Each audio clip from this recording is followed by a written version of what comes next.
Well, we're talking about what you need to be doing in the month of July. Welcome to the Row by Row Gardening Show, the best dadgum gardening show on the internet, where we talk about gardening, a little bit of cooking, and growing your own food. Now sit back and enjoy. Hey folks, I'm Greg. I'm Sheila. You know, July is a tough month because for us it's kind of in that middle thing there. You can actually do most anything in July. Really what you need to do is plan. Plan. So that's what Just we're talking about plan. today, is planning for the future here. And I say the future, I'm talking about for the next few weeks, because we're kind of in that lull. Now some of you up in zone 6 and 7, 5, man, y'all in the middle of your harvest and we're a little envious of that, but we're pretty much done. Done. We got some sweet potatoes going, some flowers going.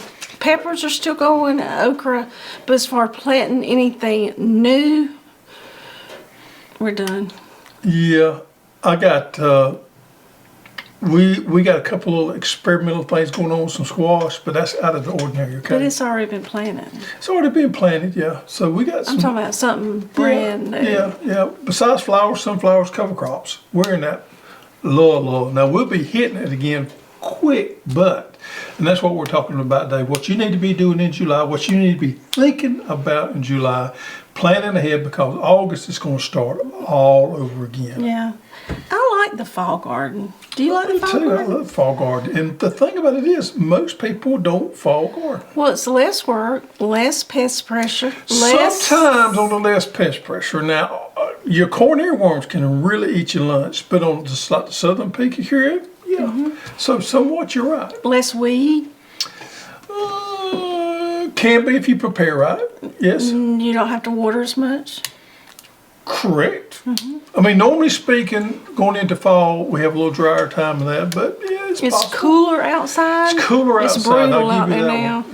And actually, this is me, and I know everybody's different, but I don't enjoy my leafy greens in the spring like I do in the fall of the year. I enjoy them a lot more in the fall than I do in the springtime. I appreciate them more, and there's certain things I want to grow in the fall that I'm not interested in growing in the springtime. And you know what? Something I read, and I thought it was really true. For first-time gardeners, fall is actually a good time to get your feet wet. Yep, it is. In fact, I had a visitor this morning said the exact same thing. Really? That's when they started, yep. Huh, how about that? So what do we have here, Mama Hoss? So I went and picked some zinnias out of your garden. Did you intentionally plant just pink? Ice Queen, yes I did. But no, they're not all Ice Queen.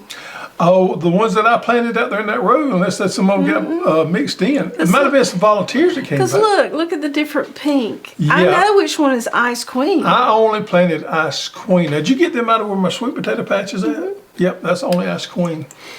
So unless I had some volunteers to come up there, because I had zinnias there last year. So just the pink decided to volunteer. I don't know. They're pretty. They're very pretty. And then your sunflowers. Sun Gold Drawer, folks. I got to show y'all this. Can I pull one out? You can pull one out. I'm going to pull this.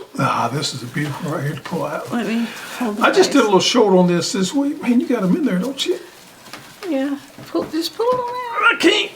Here. There it goes. Okay. I want to show y'all this one right here.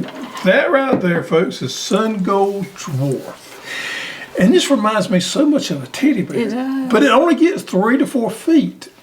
And you got them planted in your raised beds down there at the house. And this is for you guys that are struggling with what to do in your raised beds right now because you're kind of in that lull. Our container.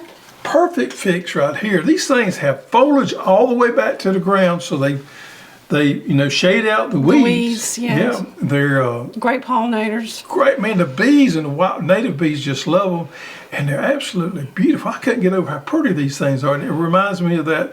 Great for the soul. Oh yeah, they scavenge those nutrients there. But the little fringes there, I don't think the teddy bear has that, but it does. The middle there reminds me so much, and that blooms what, 2 to 3 inches, something like that. Some are bigger. So this thing gets 3 to 3 foot at max. I'd say 2 to 3 foot height, wouldn't you? Perfect for those raised beds. Or if you got a border in a big bed, but I just think it's ideal for containers and raised beds there.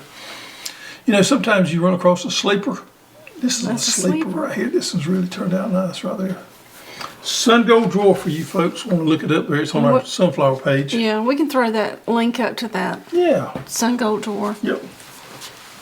All right, so let's start talking about fall gardening. We got all kind of things we do. Now, most people are probably past the point of starting tomatoes by the wayside. If you're in zone 9, you possibly could still get by with some peppers maybe, but you better get on it.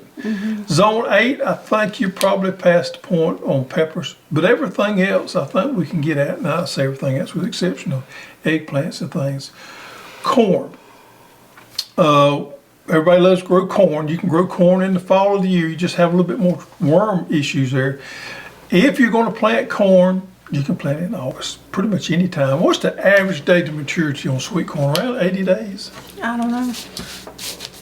So 80 days. Yes. I think our Seminole XR is 80 days. think some of the rest of them is around 75 days. So we got, if you plant at the 1st of August, and you folks that don't know, you want to direct seed your corn and you want to plant it in blocks. Now, if you got raised beds out there, and I've seen a lot of people growing corn in the raised beds, I think there's better use of your raised beds than planting corn. I think that's But probably, somebody they really wants a couple of ears of corn. I just think there's a better use for your raised beds. I think you can grow so much more food of something else there than you can 3 or 4 ears of corn. I saw somebody doing it. It was like a long raised bed.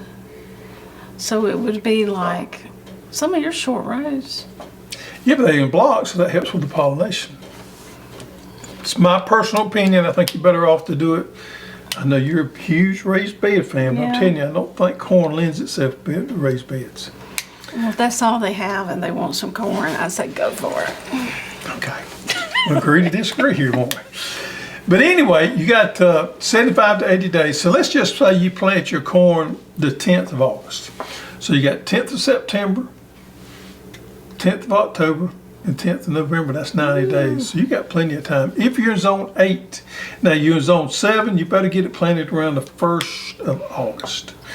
But if you're in zone 8, I think you can get by pretty much any time in August. Preferably, I think you'd be better off around the 15th.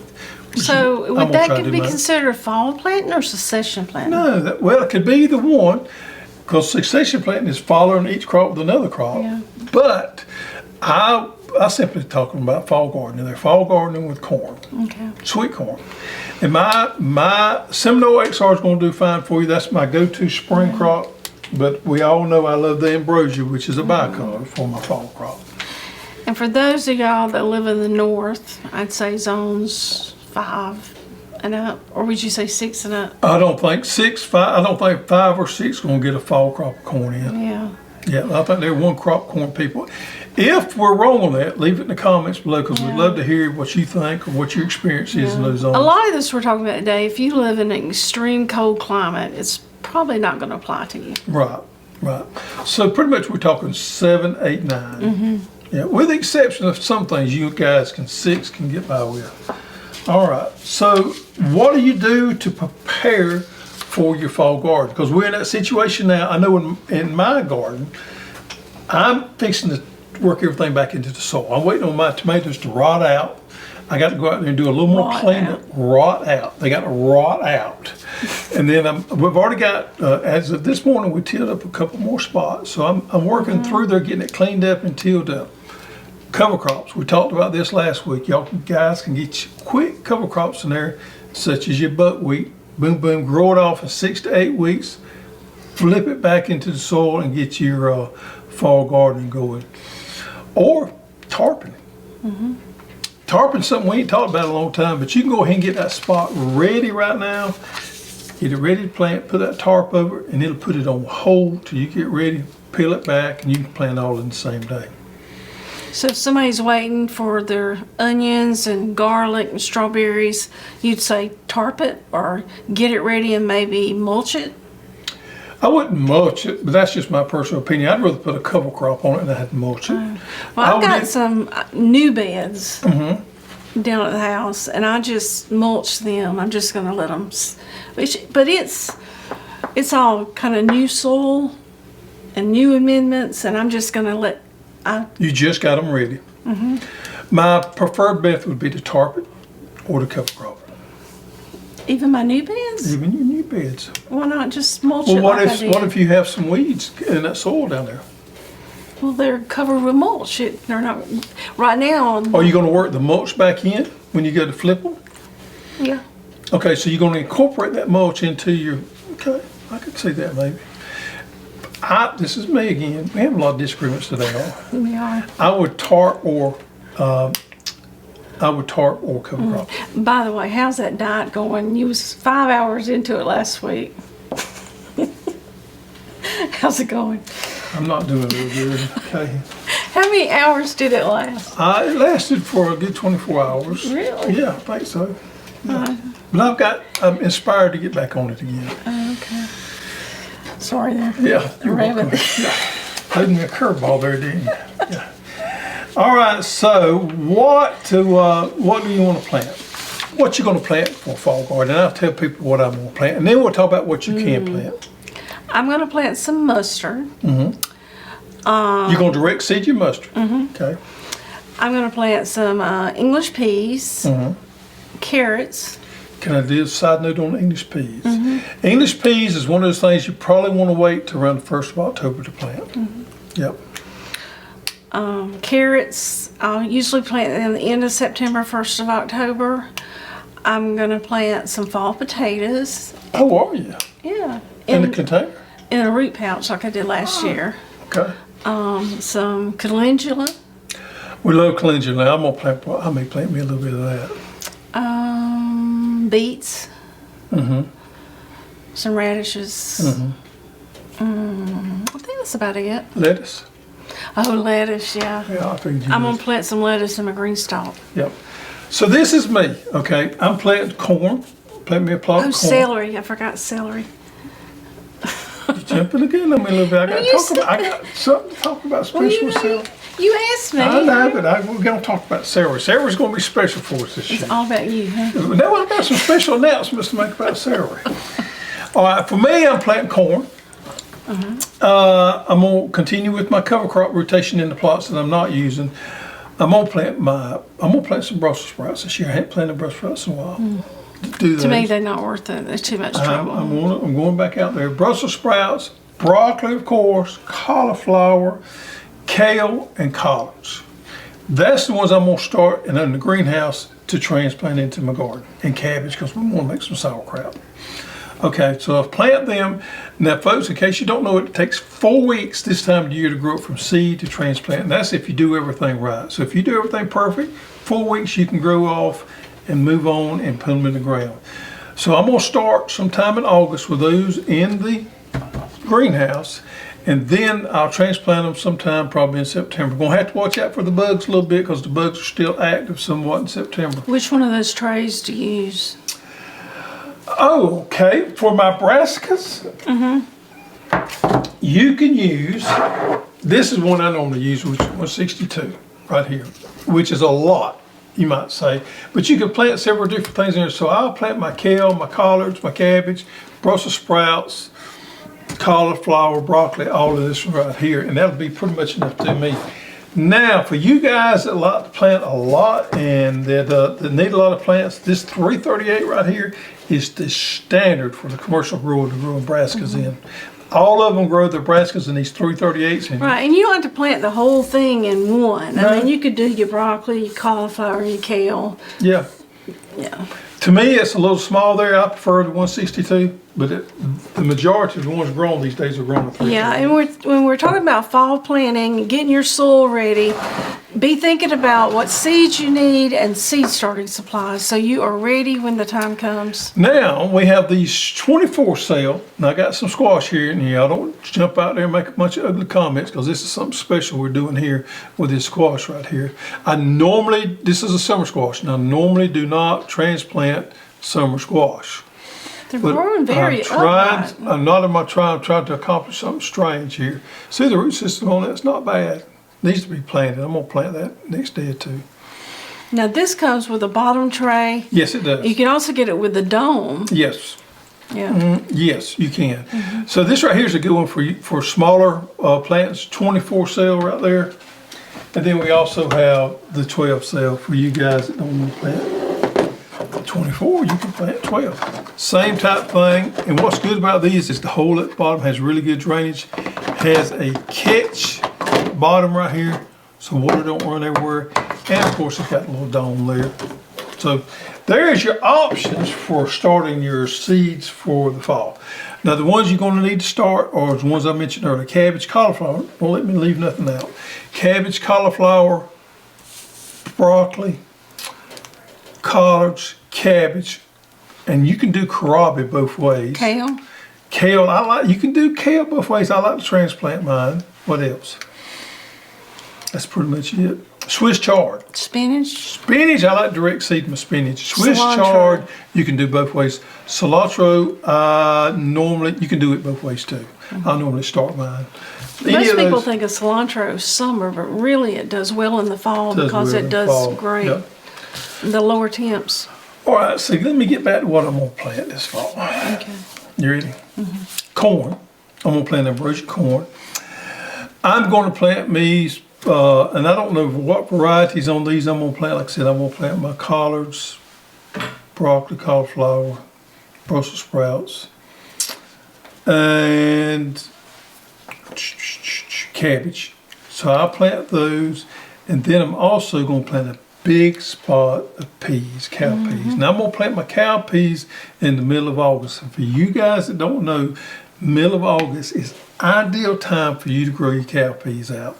You have less pressure on your cow pea cucuria, which is that little bug that stings your pods, and they just grow off perfectly in the fall. I think cow peas are meant to be grown in the fall of the year. Now we're about sold out of zippers. The only way we got zippers left is in little seed packs.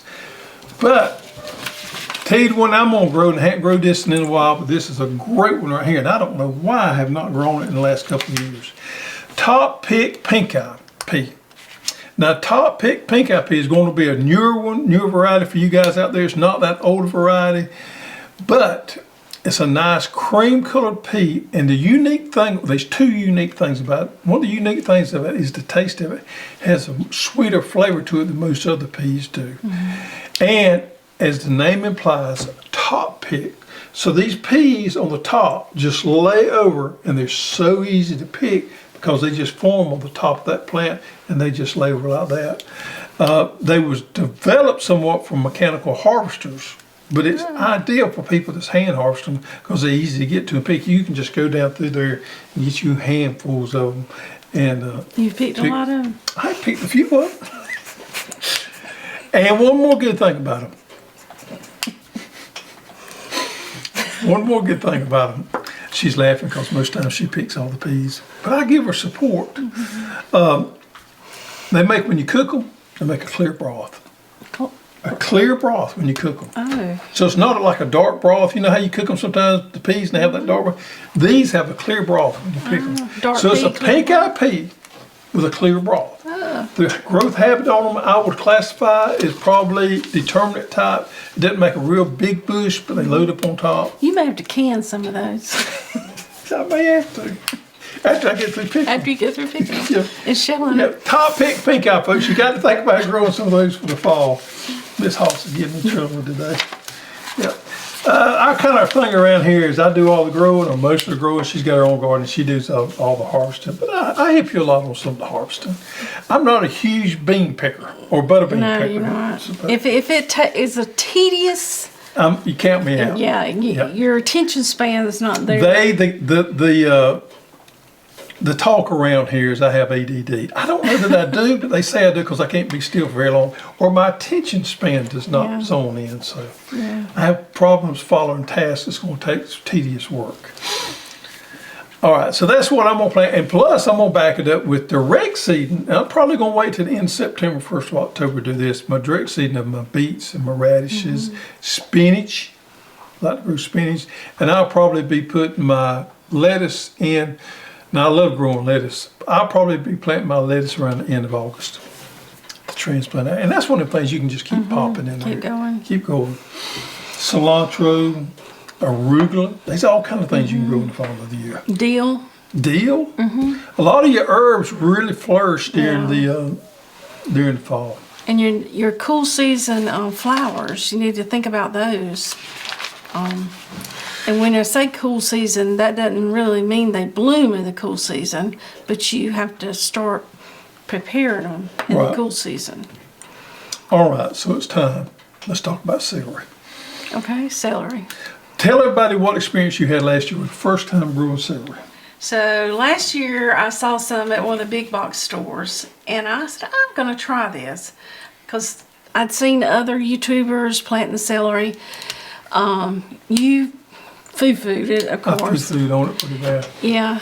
Come home, put it in a root pouch, which is just a container. So you direct seeded it in a root pouch? No. I bought the transplants. Oh, that's right. You did buy the transplants. I had like 5 or 6, and it just flourished. Made a excellent crop of celery, and I freeze-dried most of it. I'm still eating it. I think it'll last me through the winter, but that is definitely on my list again. You know, it was easy to grow, no bugs. It was just no brainer. So after I seen the success she had, I started doing some research on it, and I actually visited a commercial operation that grows celery down in Florida, which I had no idea commercial grown celery was in Florida, but it is. And I talked to some of our reps, and we have sourced some celery seed that we're going to have in the next few weeks. Hopefully in the next very few weeks there. We got a variety that come highly recommended to us. Now for you guys out there in zone 8 and 9, I think we can overwinter celery, don't you? Now they say below 30 degrees you can have some damage, but you didn't last year. No, I did cover it up when we had that Arctic blast, but it was not, I covered up all my stuff, and some of the stuff I covered up had trouble, but it didn't. So if you're in zone 9, I think you could grow it all winter long without any protection. If you're in zone 8, I think you could grow it in containers and raised beds and maybe have to put some protection on it a time or two. If you're in zone 7, I think you need to do it in a raised bed or container, definitely where you can put some protection on it for when you get those hard What's those raised bed or container gardens that has like the lid on it, or you put the row covers over it? Yeah, you're talking about the, what's the old name? Cold houses or something like that. Yeah. They used to call them a long time ago. But any kind of cover would probably, we have a frost cover that we sell, well, it would probably help, keep it through those cold snaps.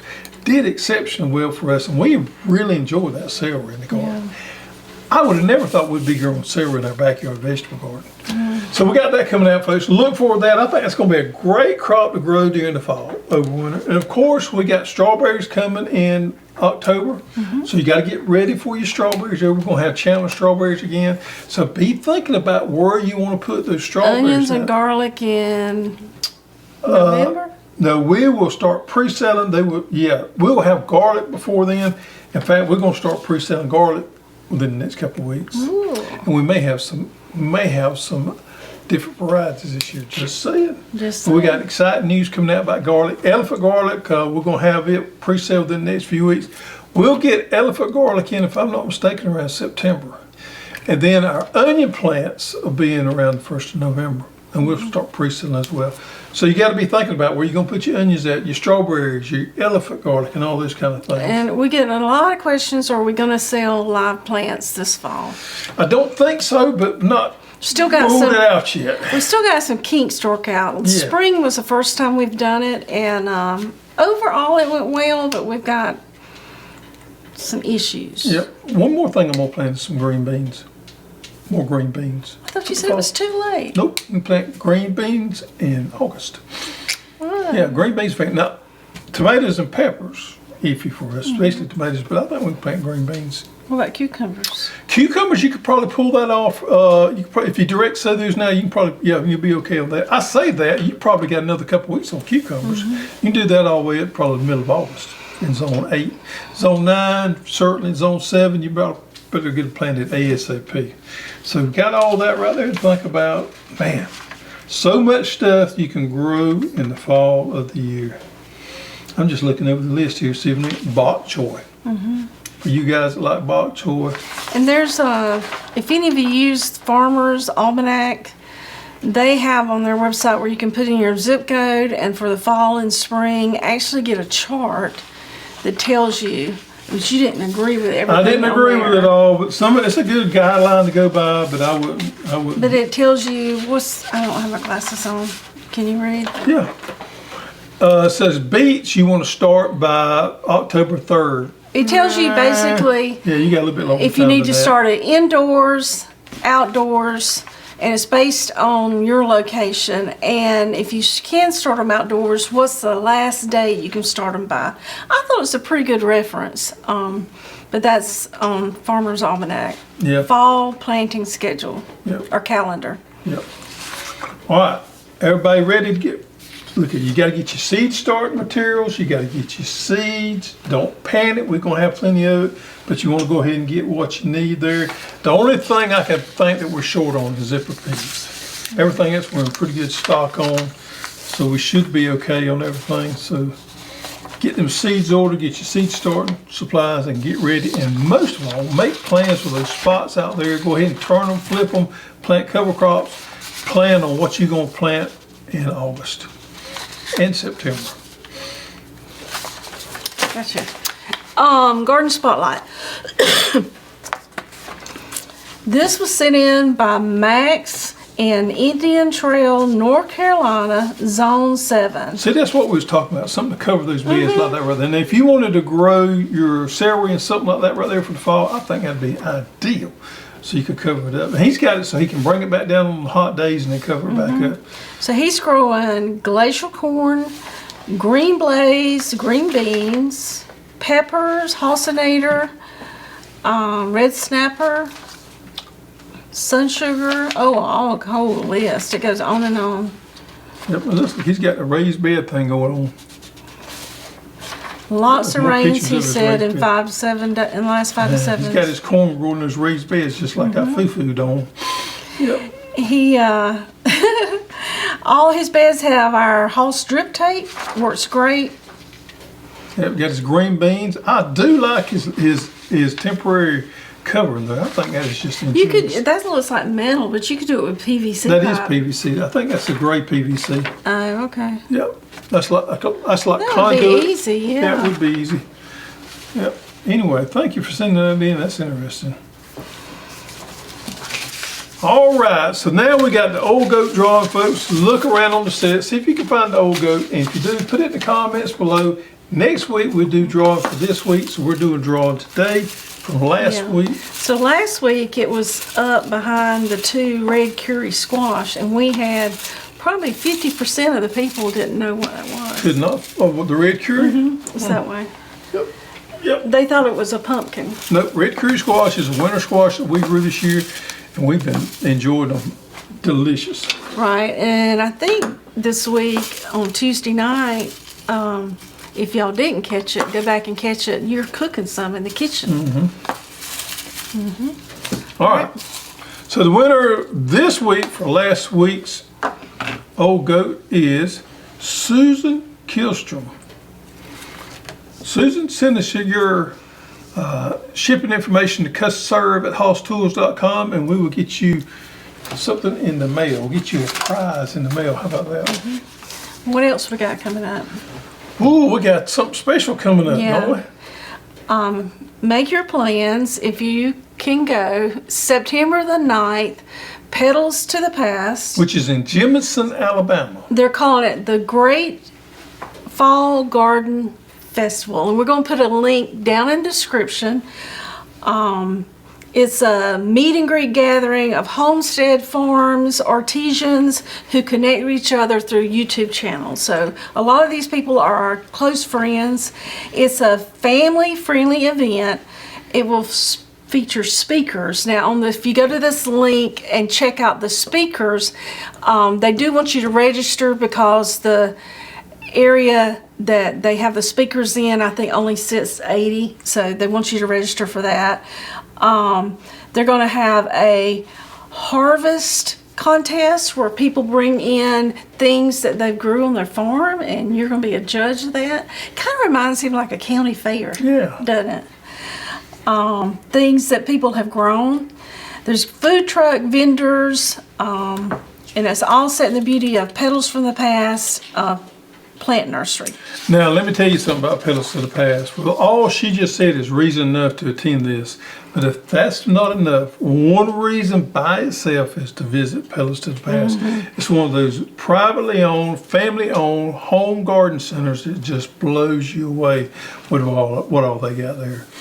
Worlds of knowledge here. The guys that run that can just talk for hours on plants and ornamentals. Wealth of information there. It's free, Yep. no charge. Yep. Jemison, Alabama, which is, if I'm not mistaken, in Clinton County. So it's around the middle part of Alabama somewhere. But you can look it up, Petals to the Past. It's going to be a wonderful event. We was lucky enough to be able to attend this last year, and we're looking forward to it again this year. Okay. All right, folks, thank you for joining us. You got to get your fall garden mind going on. And for those that we didn't mention in 6, 7, put in the comments what you are doing in the fall. 4, 5, 6. 5, 6. 4, 5, 6. 4, 5, 6. 4, 5, 6 is Yeah. on. Tell us what you are going to be doing. And the other zones too. Let us Yeah. know what you're planting in the fall. Yep. Thank you for joining us. Now it's time for you to get your mind right and get outside and get dirty.